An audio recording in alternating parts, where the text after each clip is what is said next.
If you've watched a Colts Talk video and enjoyed, we appreciate you. Glad to have you be a part of the channel. Be sure to share a video, whether you send it to a friend, put it on social media. The channel grows. You show how big a Colts fan you are, and you connect with other fans, talking Colts all the time, just like we are on the channel. Be sure to share the video right now.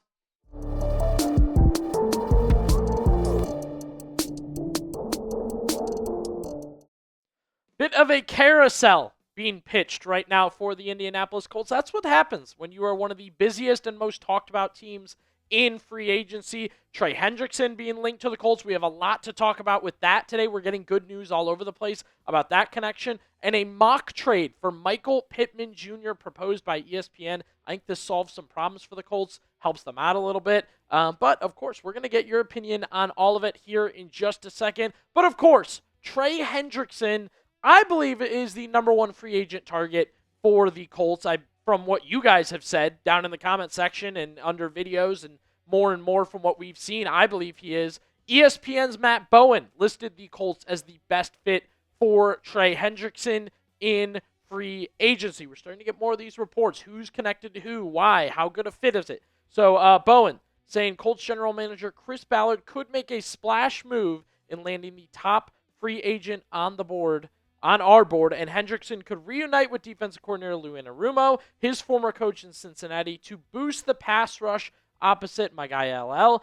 In 7 games last season with the Bengals, Hendrickson had 4 sacks. His 17.5 sacks in 2024 ranked number 1 in the league. So that's from ESPN's Matt Bowen on the Colts and Trey Hendrickson. Then you get NFL Network's Cameron Wolfe also mentioning the Colts as a fit for Trey Hendrickson in free agency. And look, this isn't the end-all be-all, but these are insiders. They're connecting the Colts, Trey Hendrickson, from what they're hearing, from what they're seeing. Cameron Wolfe noting, I'm told that if the deal does end up happening, free agency-wise, keep an eye on the Indianapolis Colts. It's a team that wants to be aggressive. They made the big splash move for Sauce Gardner mid-season. Lou Anarumo has a lot of familiarity with Trey Hendrickson. They just hired a D-line coach named Marion Hobby. We talked about that last week, who coached Trey Hendrickson for 4 years in Cincinnati. When they were all together, Lou, Marion, Trey Hendrickson, 57 sacks and 4 Pro Bowl seasons. They're going to be aggressive in trying to get him if he does reach the market, or even if it's a sign and trade, could be a splash move for the Indianapolis Colts.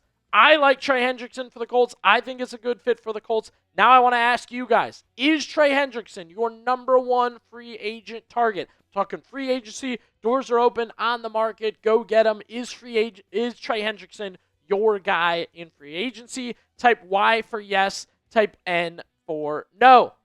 Sorting through all this, talking about all this, figuring out what we're kind of hearing and seeing. Like I said, NFL insiders connecting your team to a free agent is usually a good thing, right? It's not just A to B. It's they're hearing this, that, and the other. There's a lot of good news for Colts fans in these reports. I believe you guys want Trey Hendrickson.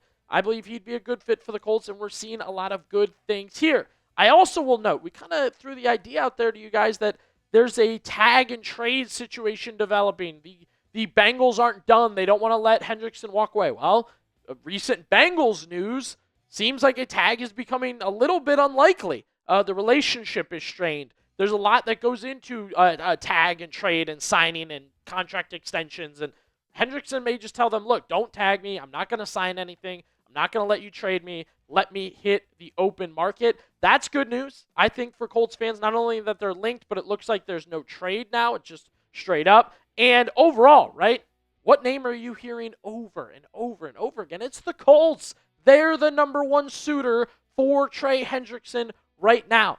I've heard some rumblings about the Bears. The Raiders will want to try and make up if they lose Trey Hendrickson. The Eagles love elite pass rushers. They're always trying to add that final, kind of edge to that situation. But it is the Colts, over and over and over again. And I'm looking at ESPN. I'm looking at CBS Sports. I'm looking at NFL Network. Colts.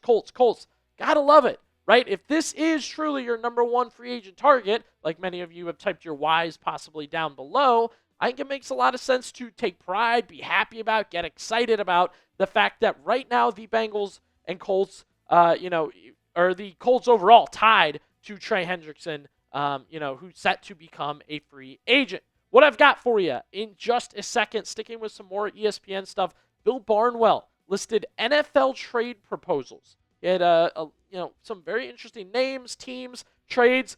Michael Pittman Jr. landed on there, and I want to discuss the trade that was proposed. Of course, get your thoughts on that. However, I'm running the stats down. I'm looking at the numbers. I'm getting things updated here on Colts Talk, and I notice 85% of our viewers, you're watching the channel, but you are not subscribed. That's kind of crazy. Videos come to you easier. They're free, of course. You get notified. You can do all these great things when you subscribe, and you're watching anyway, right? That 85%, hit that sub button. All right, so the proposed trade, call it a mock trade proposal, and why is it just fairy dust, fairyland trade proposals? Again, these are names that insiders believe, more goes into it about fit and stats and money, and it's good to talk about these things because we can talk about the players in general. So, Bill Barnwell had the Colts receiving wide receiver Xavier Legette. The Colts move up to a 5th rounder, and the Panthers get Michael Pittman Jr. and drop back. It's a pick swap. They get the Colts 7th rounder. Colts get their 5th rounder. So the Colts move up 2 rounds and get Xavier Legette. The Panthers move back with that pick, and they get Michael Pittman Jr. Okay, stay with me here as we look at the stats.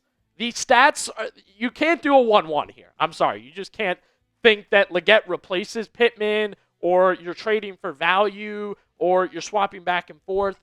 First things first, Xavier Legette has a drops problem. You're going to read that anywhere you see him. He got a little bit of hype, a little bit of attention. It was more of like a fun thing, his fun accent and fun guy and like all that. And then Panthers had a better year, so it all kind of came together. We know what Pittman is. I've talked about Pittman better every year. Great draft pick, right? Developed. We'll get to the money here in just a second. But again, these are the stats where they stand. My thoughts. This is a win-win trade. Yes, a win-win trade. You may say to yourself, Billy, what? We're getting a receiver who's not doing half the work. So on and so forth. First things first. I think the Panthers get an exciting, who they believe is a star, big-time, big-money wide receiver to that offense, right? And they believe they can afford it. They are one of the wealthiest teams cap space-wise going into the offseason. So for them, they get Michael Pittman. For the Colts, straight up, Michael Pittman's too expensive. We mentioned him on our cut candidate list, right? I still believe he's a cut candidate for the Colts that they will have to heavily consider. You look at the savings of $24 million. You look at the cap hit of $29 million playing for the Colts next season. I like his stats. I like his fit. I like his leadership. He's too expensive, right? So swapping Pittman, getting a pick that's 2 rounds higher, and you get an asset in Xavier Legette. Again, I identify the faults with Xavier Legette. I'm not a huge fan of him in general. I think he's got some drops. I think he's overrated. I think he's just like a fun locker room guy. But you get an asset in Legette, who I don't think is worthless, but definitely not like anything overhyped. And you get all that money, right? All that Pittman money, the $24 million in savings that you need to get. Many believe Alec Pierce is better than Michael Pittman, and you need to get your quarterback back on the team. That's what I believe is the win for the Colts. You move on from that, you get an asset, and you improve your cap. However, the big thing for me always is going to be when you improve the cap, when you add more cap money, so on and so forth, what are you doing with it? You have to take that money and go get Alec Pierce. Make sure you lock up Alec Pierce. The rumors are growing. Speaking of rumors are growing around Alec Pierce, right? He's fitting with the Titans. He's fitting with the Jets. He's fitting with the Texans. Go get him. If you're saving money, it should be to go get Alec Pierce. We'll finish the video off hearing from you. That's the trade from ESPN's Bill Barnwell. Give me a grade, your thoughts on it. A, B, C, D, or F.